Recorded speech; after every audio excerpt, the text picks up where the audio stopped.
Normal gym leaders. What is it with this series and normal gym leaders? Back in Gold and Silver, there was Whitney, who haunted the nightmares of many, many young children. Now, we have Lenora, who's become almost equally infamous. But would I have as much trouble with her as I had feared? Tune in to find out.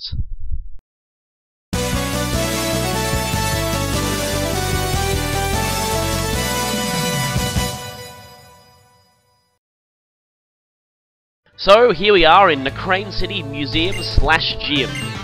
And anyway, we've already seen this bit about fighting type Pokemon being found at Pinwheel Forest. Let's hear about the gym itself. So, this gym is kind of a glorified quiz. And we need to remember that. Nice to meet you, Pokemon. That is our first clue. Unfortunately, this guy right here is not going to let us pass. There is no way around without fighting this guy. And in fact, in this gym, you actually have to battle every single trainer. There are no optional trainers in this one.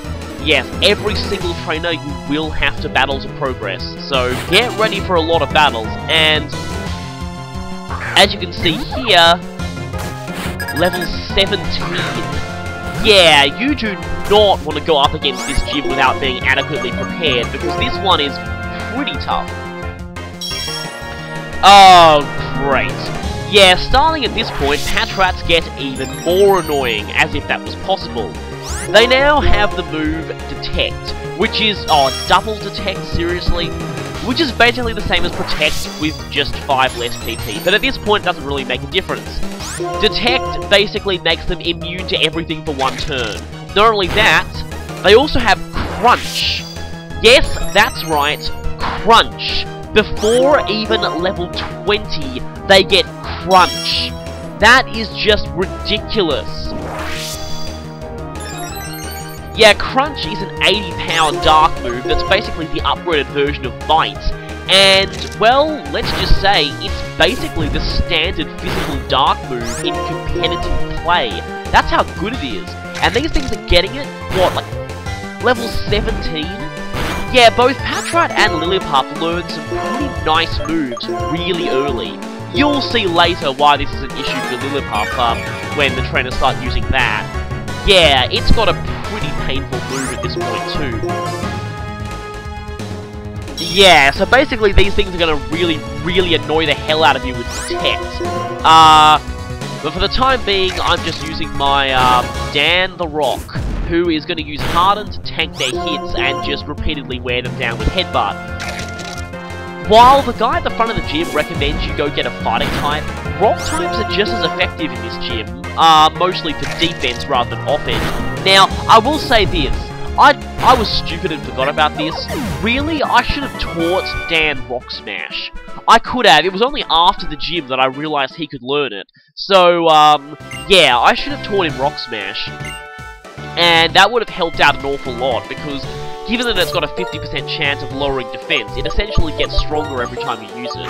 Now, I don't want to let Dan hog all the glory here, so I'll have some of my others get a chance. Children's books, okay. Ah, here we go. This is the one we're looking for. Once upon a time, there was a little boy who met a Pokemon for the first time in his life. It was a shiny, and he had no Pokeballs. The end. This is a true story. It happened to a friend of mine. Definitely not me. So anyway, we've got a memo for Lenora saying we've got to check out something in the middle row. But first, I just like to show this one off. Sweets for Pokemon, because it's a nice callback. If you've played previous games, you'll know what this is. Yeah, Poffins, which are made in the Sinnoh region. So yeah, we've got a nice... This is not the book you're looking for. I'm sorry, I can't help but think about Star Wars when I hear that quote. Anyway, we've got a girl over there, but we've got to check out a book in the middle row. Biology of Patrats. Patrats are annoying rodents that appear early in the game. They love to spam Detect, and later on evolve and get even more annoying. Okay, next question. Ah, this one. Now, if you're familiar with classic logic puzzles, you'll know this is a classic trick question. and somebody might be reading it means we're not getting to this book without a fight. Now, that one there has no ladder, so we can't actually access this one. So let's check, there's only 2 other people here in the library who could be reading the book. So, smoke comes out of a table and it runs. Tepig? That's definitely not the answer. I mean, Infernate maybe, but definitely not Tepig. Yeah, you get a blatant clue there, although you can easily solve this through trial and error. So yeah, this is a classic trick question, as you'll see. Yeah, it never said you were looking for a Pokemon, so, yeah. Again, if you're familiar with, you know, classic logic puzzles, you'll know to spot a trick question like this. However, this scientist isn't going to let us get to the book without a fight, and I think this is the first time we're actually battling a scientist. I do quite like the female scientist sprite in this generation. Wait a minute, did female scientists even exist in earlier generations? I'm not even sure. And they send out a Herdia. But first I'll talk about the general gimmick of the scientist class. What scientists do is, they always begin the battle by using an X item. Now that X defend is not going to help her here because I've got special moves, but still, I'm going to want to growl this thing because it is pretty damn powerful, as you'll see in a bit. Now, oh wow, that's not good. Yeah, level 17 evolve Pokemon is... Oh, come on! Will every dog do this to me? Okay, this is going to take a while. Yeah, remember when I bought all these potions? Yep, turns out I was really going to need them.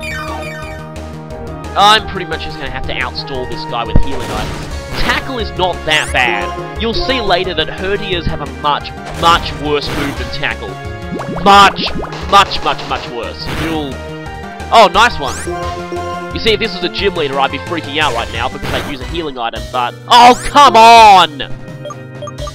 Alright. Let's just send in this guy. I'm actually not sure why I sent in Dan, I just wanted to... Yeah, because, oh! Phew, that was close. Yeah, that was stupid, I shouldn't have sent in Dan. I should have sent in someone else, not Dan. Because not resisting dark can really come back to... Wait a minute, my brain was about to subconsciously make a pun. I'm just gonna, destroy that part of my brain and, pretend that never happened. And just say, not resisting dark can be not good for you.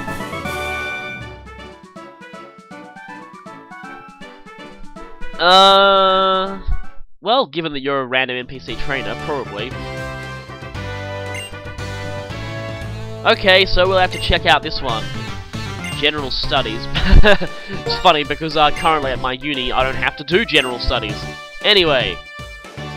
Oh yeah, they left out that using steam power bit. Ugh.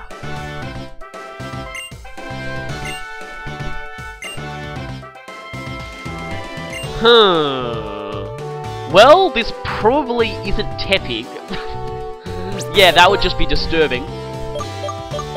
And I think we've already discovered this one, so yeah, you will have to check out every book in this library in order to progress, so let's go check out this one, remember from before. Sweets for Pokemon.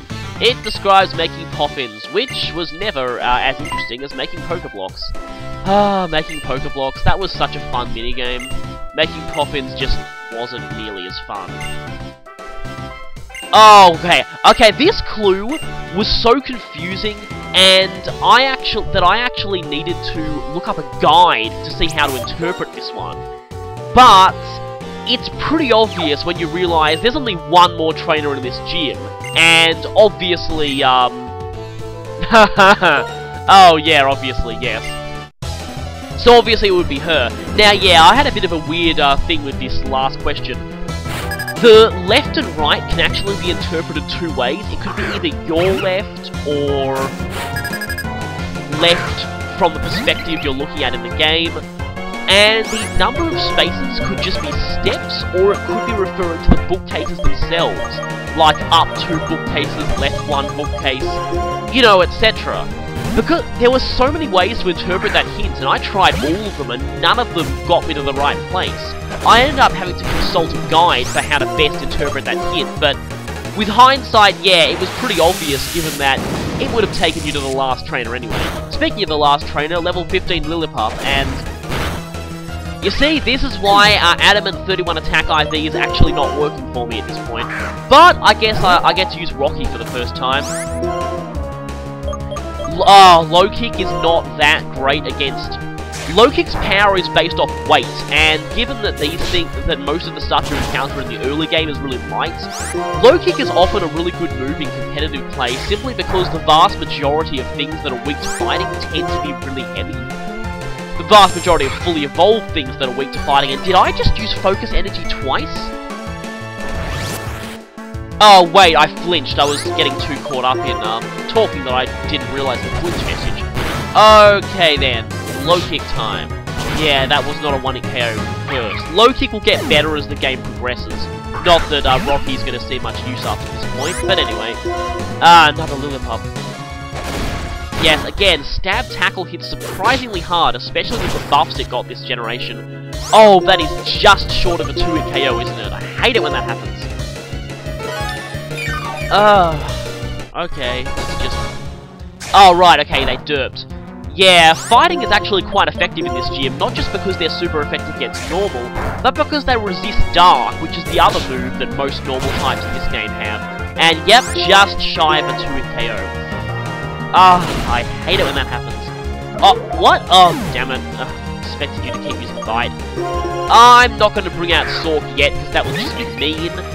Yeah, I'm saving Sork for the gym leader, because otherwise I can just cheat my way through this entire gym. Yeah, Sork can very easily solo into everything here, but just because I don't want to be too cheap, I'm not going to use it until the gym leader, and even then, I'm not going to use Sork unless I absolutely need to, so they're only going to be my last resort fallback plan, and yes, confusion! Oh, damn it. Super effective Bite. I think I should switch out, yeah. Oh well, at least I can... You know what? Looks like I'm actually going to have to use Sork. Okay, yeah, like I said, I'm only going to use Sork if I have no other choice. In this case, yes, I'd lose anything else I switched into, and my other thing was taking super effective damage, so, okay, this thing's pretty much gone. I'm just deciding how best to go about this. Okay, let's just show off low swing. The speed reduction is not going to kick in here because I've already fainted them, but anyway. Yeah, that was actually surprisingly tough, that battle, but anyway. Serves me right from using Woobat. Stupid being weak to dark moves. I really don't think Woobat is going to do well in this next gym. Okay, finally we have to look at the biology of Tepig. Tepig is a fire Pokemon that feels a compelling urge to use fire moves on Pokemon with Flash Fire. Oh wait, that's the Tepig Marilyn used in Mystery Dungeon. Okay, well I guess I'm half looking forward to this battle, half really scared. And I love this bookcase reveal. Yep, if you're wondering, where could the gym leader possibly be hiding? Well, bookcase secret passage. Of course, it was obvious. And I'm gonna have to go back to the Pokemon Center and heal, so I'll see you again after I've done that. Okay, I'm back, let's finish this. It's Lenora time. And hopefully not time for me to get owned. I really like this, you know, sort of boss room vibe they've got here, it's pretty cool. And actually, you can go ahead and examine some of these cases for a bit of descriptive text, which is pretty interesting. So, yeah, interestingly, despite Lenora studying bones and fossils, she's not a rock gym leader, she's in fact normal, which doesn't seem to make much sense, but I guess, you know, they didn't want yet another rock gym early in the game. Which I can kind of understand. You know what I think would be cool? If the series had a rock gym being the final gym, like the 8th one. That would actually be pretty cool. I don't think they've ever done that before. In fact, speaking of rock gyms, Unova is the only region in the entire series that has never had a rock gym at one point. You might be thinking that, actually I'm not going to want to give the Orange Berry, I'm going to want to give something else. You might be thinking that, Gold and Silver doesn't have a rock gym. Well, actually, Jasmine, apparently, according to the backstory, used to be a rock gym leader before she changed to Steel, so... Now, I'm just going to talk about my preparations here. I'm going to give a couple of Orange Berries because they're pretty useful. And... that's not the most useful berry I'm going to be giving though. I have these Chesto berries on me. Now, you want to give these to your main attackers, basically your fighting types. Make sure that the Pokemon that you are going to rely on the most hold these Chesto berries. Sharon gave them to you for a reason. And you'll find out why in just a bit. Oh great, she's going to rip. And I didn't, stop rubbing it in, I didn't lovingly raise these Pokemon. I can't raise them because I can't get experience. Anyway, here we go. Lenora with her not censored apron for some reason. And she sends out Herdia first, level 18. It's only a little bit stronger than the one we faced back in the gym, but don't let that fool you. Gym leaders in general tend to have much smarter movesets than the trainers in the gym. Now, yeah, I normally say I won't like to rely on X items, but here I just want to kickstart things with an X defend, just so that I can endure this. Because without that, Dan wouldn't have even been able to get started at all. Oh, please, I really don't want to be known as an X item abuser. Please don't. Please ignore that. So anyway, now I can start to use Harden. Now, oh wow. See, okay, that X defend kind of saved me, so I don't regret using that. Now, just Harden up, and keep spamming Harden until I reach +6. This is going to be very, very useful against this thing. Now, I should probably talk a bit about the move Herdia just used there. Not Bite, Takedown. Yes, that's right, Takedown. If you're wondering why that's so scary, well, just look at this. Takedown is a 90 base power move. 90 base power at this point in the game. That's absolutely ridiculous. Not only that, but it's even worse. It gets stabbed. 90 base power with stab. To put that in perspective, that's better than an unstabbed Fire Blast. And you're gonna have to endure that this early in the game. Probably part of the reason why Lenora is considered a major wake-up call. I mean, for me personally, I don't find her that hard as long as you know what you're doing. But if you don't know what you're doing, she will totally annihilate you. So this is about the point in the game where you've really got to be smart, because if you're not, then yes, Lenora's going to completely destroy you. So anyway, again, my strategy here is to just tank him by spamming Harden and stuff. You might think, what do I do about critical hits? They're going to ignore all my Hardens. Well, I've got a special solution to that you may or may not end up seeing. So I just keep wearing it down with Headbutt. Really, I should have had Rock Smash. I really should have. I was kind of stupid not to teach Rock Smash.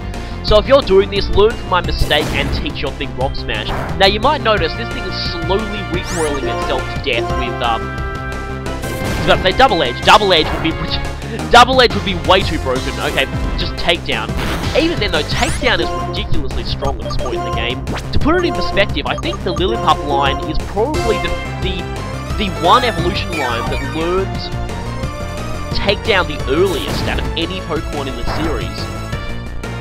Okay, consulting my trusty Bulbapedia, Lenora's gonna heal, isn't she? Yes? Okay, right. Okay, I've got plenty of time to explain this then. Consulting my trusty Bulbapedia sources, I know that the only things that learn Takedown earlier are Pineco and Forretress. And they, yeah, let's just say they don't get nearly as good use out of it as this thing does. Now, starting in Gen 4, the Bulbasaur line also gets it at level 15, the same level that Lillipup does.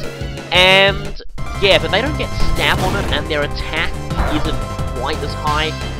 And then also, you have, really the only other main thing that learns Takedown early that makes good use of it is, Cranidos. But, even then, you usually don't have to fight a level 15 Cranidos, and, it still doesn't get stab on it.